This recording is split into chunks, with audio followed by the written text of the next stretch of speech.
So Ray, clearly New York City's got to be one of the toughest places in the world to operate. Let's talk a little bit about the regulatory environment here. You've got to walk us through the type of franchise agreements and right agreements you have to be able to implement your business plan. Sure. So there's actually multiple franchises in the city to accomplish the build of pieces of the network.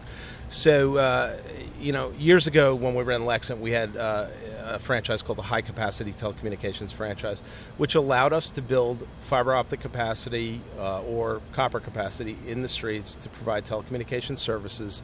And that in that model, you'd build your network, you'd sell your services, and you'd pay a percentage of your revenue to the city. Yep. And that's the way it was done. In 2011-12, the city decided to redo the franchise, and they came out with an information services and telecommunication services franchise. So it's a new one that all the new franchisees like us have to operate under. And that gives us the ability to build capacity throughout the city, except this time you pay on per foot of network deployed in the public right away.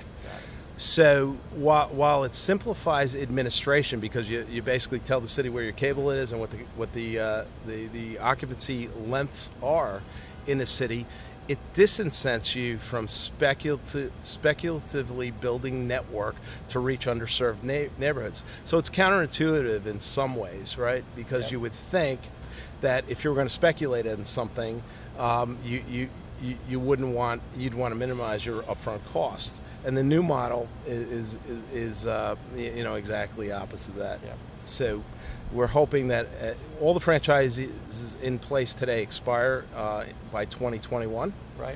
And we think the city is, very interested in exploring ways to propagate broadband.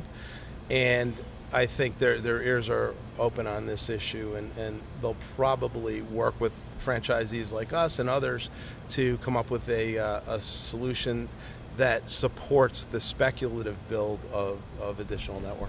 And what right-of-way agreements do you need to have in place to be able to pull fiber to a lamppost? Yeah, so you need the underlying franchise to operate in the public right-of-way. So that's a given. There's a franchise specific to pole tops, city-owned assets, street signs, and pole tops to provide us the right to place wireless gear on those facilities, and it's called the Mobile Telecommunications Franchise. And that's an additional franchise to info services and telecom services. And with that in hand, you'll have the right to use city assets as well as attach to utility poles from Con Edison in New York here, obviously, and Verizon, and provided you have an agreement with those providers to allow access. But that's, they're public utilities, we're public utilities, and we have to share. So they allow us on, for a fee. Well, yesterday at the Telecom Exchange event, one of the constant themes I heard was that the cost, one of the major hurdles for small cell deployments in New York City was the actual cost of a site. Yes. So with no incentives to densify your network and all these incremental costs to put equipment on a pole top, what has to change for the cost model to work for the carriers? Yeah, so, and that's a great point. The mobile telecom franchise, for instance, if you have a pole in Times Square that you want to put a node on, you're paying $350 a month to the city for your franchise fee for that right. And you are building, you're building to a pole that doesn't have telecom conduit to it, right? So you're guaranteed to have to build a conduit out to the manhole to pick up bring your fiber in. You also have to get power there.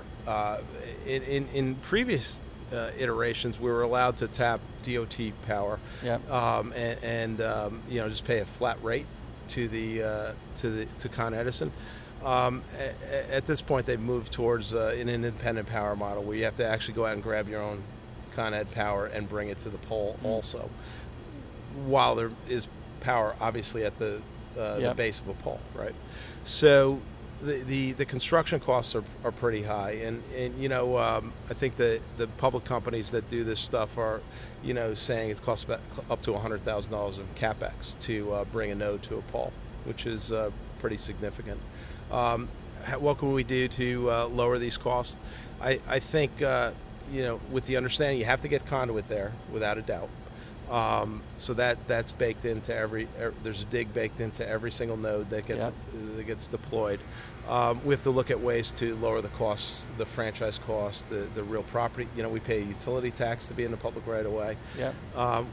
It'd be great if there were incentives or programs from the city and state, maybe federal government to help clear the way and make it well, let's assume you get all the cost right. How's the planning and zoning approval process to get approvals to put something on a pole top and to pull that conduit? Yeah, so the zoning process and approval process is actually baked into the mobile telecom franchise.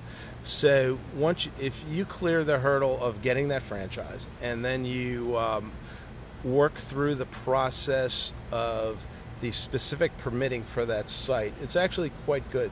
The city's done a very good job at defining the specs, and the DOT, who you have to go to dig up the roadway, they issue permits pretty readily. So it's actually a very good process in New York City. And we have a pervasive conduit system here that we all, the Empire City subway conduit system in Manhattan and the Bronx. And in the boroughs, you have the Verizon system. And ECS is very accommodating when it comes to allowing access. They work closely with the franchisees. Verizon works with you, but they're a little tougher to deal with, but they do work with you to build the network. It's when we work in Manhattan and the Bronx, when we self-perform everything underground, we can move a lot more quickly than Verizon will, but Verizon ultimately will get the job done.